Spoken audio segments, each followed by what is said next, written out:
Hello বন্ধুরা, কেমন আছো? তো চলে এসেছি নতুন আর একটা রেসিপি ভিডিও নিয়ে। আর আজকের এই রেসিপিটা কচুরলতি চিংড়ি মাছ দিয়ে। তো কিভাবে তোমরা খুব সুন্দরভাবে এইভাবে গলা কুটকুট করবে না, তো সেরকমভাবে কিভাবে রান্না করবে আজকের এই রেসিপিতে তোমাদেরকে প্রপারলি সবটাই জানিয়ে দেবো। আর খেয়ে বলবে ওয়াও দারুণ। তার আগে বলে দিই, যারা আমাকে চেনো না, আমি মনোজ। আর তোমরা দেখছো মনোজের রান্নাঘর ইউটিউব চ্যানেল। এখনো পর্যন্ত চ্যানেলে নতুন হলে অবশ্যই চ্যানেলটা সাবস্ক্রাইব করে একটা লাইক করে দাও ভিডিওতে। চলে এসেছি নতুন দেখো রেসিপির ভিডিও।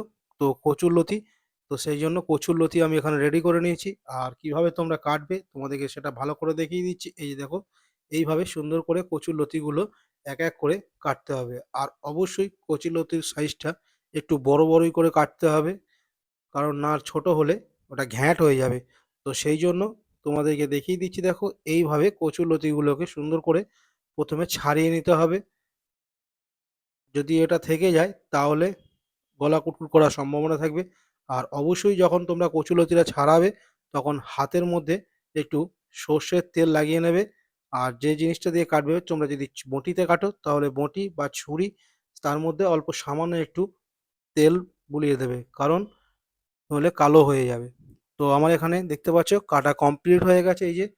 কিন্তু এবার এটাকে ধুতে হবে। তো চলো, এই যে দেখতে পাচ্ছ কলটা এইভাবে খুলে দিলাম। আর এটাকে বেশি চটকে ধোবে না, জাস্ট সামান্য হালকা একটু হাত বুলিয়ে ধুয়ে নেবে। এবার একটা কড়াইয়ে এটাকে সেদ্ধ করতে হবে। তো তার জন্যে আমি এখানে দিয়ে দিলাম কচুরলতিটা, আর সামান্য পরিমাণ জল আর অল্প সামান্য নুন। নুনটা দিলে এর যে কষটা ভাবটা বেরিয়ে যাবে, আর এর যে সুন্দর কালারটা আছে সেই কালারটা পুরোটাই থাকবে। না নুনটা দিলে কালারটা একটু ফ্যাকাশে হয়ে যাবে। তো চলো, আমি এটাকে 2 মিনিটের জন্য এটাকে সেদ্ধ করে নেব। তো যতক্ষণ ওটা সেদ্ধ হচ্ছে ততক্ষণ আমি এখানে চিংড়ি মাছটা তোমাদেরকে ম্যারিনেশন করা দেখিয়ে দিচ্ছি। সামান্য পরিমাণ নুন আর সামান্য পরিমাণ হলুদ দিয়ে এটাকে আমি ম্যারিনেশন করে নেব। আর এখানে আমি 200 গ্রাম মতন চিংড়ি মাছ নিয়েছিলাম এবং ছাড়িয়ে নিয়েছি, দেখতে পাচ্ছ চিংড়ি মাছের যে খোলাটা হয় সেই খোলাটা ছাড়িয়ে নিয়েছি। তো চলো, এইভাবে করে নিতে হবে। এবার আমি কি কি দেব সেই মশলাগুলো আমি তোমাদেরকে দেখিয়ে দিয়েছি। দুটো মিডিয়াম সাইজের পেঁয়াজ, একটা টমেটো, 4টে কাঁচা লঙ্কা আর আদা রসুনের পেস্ট। অবশ্যই এখানে রসুনের পরিমাণটা বেশি হবে আর আদার পরিমাণটা কম হবে। তো আমার এখানে কাটিং কমপ্লিট হয়ে গেছে। এবার এদিকে দেখতে পাচ্ছ আমার যে কচুরলতিটা বসিয়েছিলাম সেটাও সেদ্ধ কমপ্লিট হয়ে গেছে। তো আমি এখানে গ্যাস বন্ধ করে দিয়েছি। আর এবার এটাকে ভালো করে ঢেলে নেব। তো চলো, এটাকে ঢেলে নেওয়া যাক। লতিটাকে ঢেলে নেওয়ার পর এবার কড়াইয়ের মধ্যে আমি এখানে তেল দিয়ে দিলাম। তেলটা একটু বেশিই লাগবে।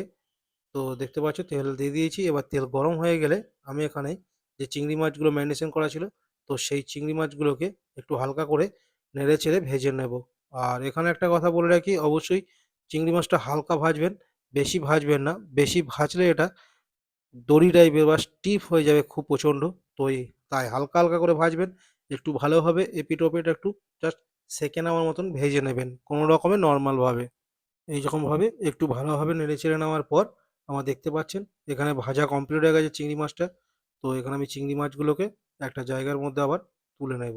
চিংড়ি মাছটা তুলে নেওয়ার পর যে তেলটা ছিল সেই তেলের মধ্যে আমি এখানে অল্প করে দিয়ে দিলাম কালো জিরে ফোড়ন। এবার কালো জিরে ফোড়ন দেওয়ার পর একটু ভালো করে এটাকে ভেজে নেবো। আর অবশ্যই গ্যাসের ফ্লেমটা লো টু মিডিয়ামে রাখবেন, কোনো সময় বেশি হাই করবেন না।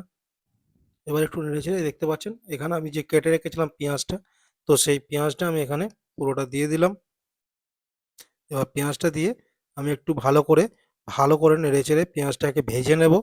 পেঁয়াজটা ততক্ষণই ভাজবো যতক্ষণ না পেঁয়াজের কালারটা একটু ব্রাউন টাইপের হয়েছে, কারণ পেঁয়াজটা যত ভালো ভাজা হবে এখানে টেস্ট ততটাই ভালো হবে। আর গ্যাসের ফ্লেমটা অবশ্যই আপনাদেরকে আবার বারবার করছি লো টু মিডিয়ামে রাখবেন।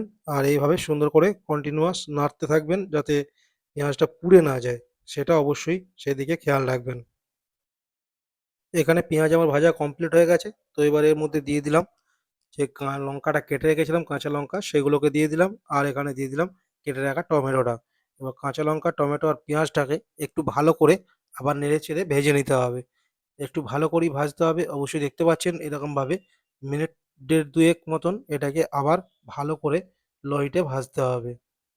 পেঁয়াজ, টমেটো, কাঁচা লঙ্কা ভালোভাবে ভাজার পর আমি এখানে দিয়ে দিচ্ছি 1 চামচ যে আদা রসুন পেস্ট করে রেখেছিলাম। তো সেই 1 চামচ আদা রসুন পেস্ট। এবার আদা রসুন পেস্টটা দিয়ে আবার কিছুক্ষণ এটাকে নাড়তে হবে, মিনিটখানেক ১ মিনিট মতন। তো ১ মিনিট মতন আবার এটাকে ভালো করে সুন্দর করে নেড়ে নিতে হবে, যাতে আদা রসুনের গন্ধটা চলে যায়। তো সেই হিসাব করে আপনাকে রান্নাটা করতে হবে। তো এইভাবে নেড়েচেড়ে ভালোভাবে সুন্দর করে নাড়াচাড়া করতে হবে। এভাবে নাড়াচাড়া করার পর আমি এখানে মশলাগুলো এড করব। যেমন এখানে দিয়ে দিলাম পরিমাণ মতো নুন, কিছু গুঁড়ো মশলা যেমন হলুদ গুঁড়ো, জিরের গুঁড়ো, আর এখানে এড করব লঙ্কার গুঁড়ো। আপনারা চাইলে লঙ্কার গুঁড়ো পরিবর্তে কাঁচা লঙ্কা পেস্ট ব্যবহার করতে পারেন বা শুকনো লঙ্কার পেস্টও ব্যবহার করতে পারেন। আমি এখানে লঙ্কার গুঁড়োটাই ব্যবহার করেছি। তো এবার সব মশলা দেওয়ার পর একটু ভালো করে নেড়েচেড়ে নিয়ে অল্প সামান্য জল দিতে হবে, যাতে মশলাটা না নিচে পুড়ে যায়, সেই জন্য অল্প সামান্য জল দিয়ে এটাকে ভালো করে নাড়াচাড়া করতে হবে। এবার এইভাবে ২ মিনিট নাড়াচাড়া করার পর যখন ফুটে আসবে তখন আমি এখানে দিয়ে দিচ্ছি চিংড়ি মাছগুলো। চিংড়ি মাছগুলো দিয়ে আবার এটা ভালো করে নাড়তে হবে এবং কষাতে হবে। একদম ভালোভাবে সুন্দরভাবে কষাতে হবে, আর জলটা যেটা আছে সেটাকে পুরো ড্রাই করে নিতে হবে, যাতে কোনো রকম জল না থাকে আর সাইড দিয়ে তেল ছেড়ে দেয়। তো এই যে দেখতে পাচ্ছেন পুরো ড্রাই হয়ে গেছে আর সাইড দিয়ে হালকা সাইডে তেল ছাড়তেও শুরু করেছে। তো এখানে আমি এবার আমি দিয়ে দেবো যে কচুরলতিটা সেদ্ধ করে রেখেছিলাম। তো সেই কচুলতিটা সবটা এখানে আমি দিয়ে আবার হালকা করে নাড়তে হবে। মিনিট ২ এক মতন আবার হালকা করে নাড়তে হবে। আর কন্টিনিউয়াস গ্যাসের ফ্লেমটা অবশ্যই লো টু মিডিয়ামে রাখবেন। চেষ্টা করবেন সবসময় লোতে রাখার। তো এই যে দেখতে পাচ্ছেন এইভাবে সুন্দর করে ২ মিনিট নাড়ার পর এবার আমি এখানে আরও ২-৩ মিনিটের জন্য ঢাকনা দিয়ে দিলাম।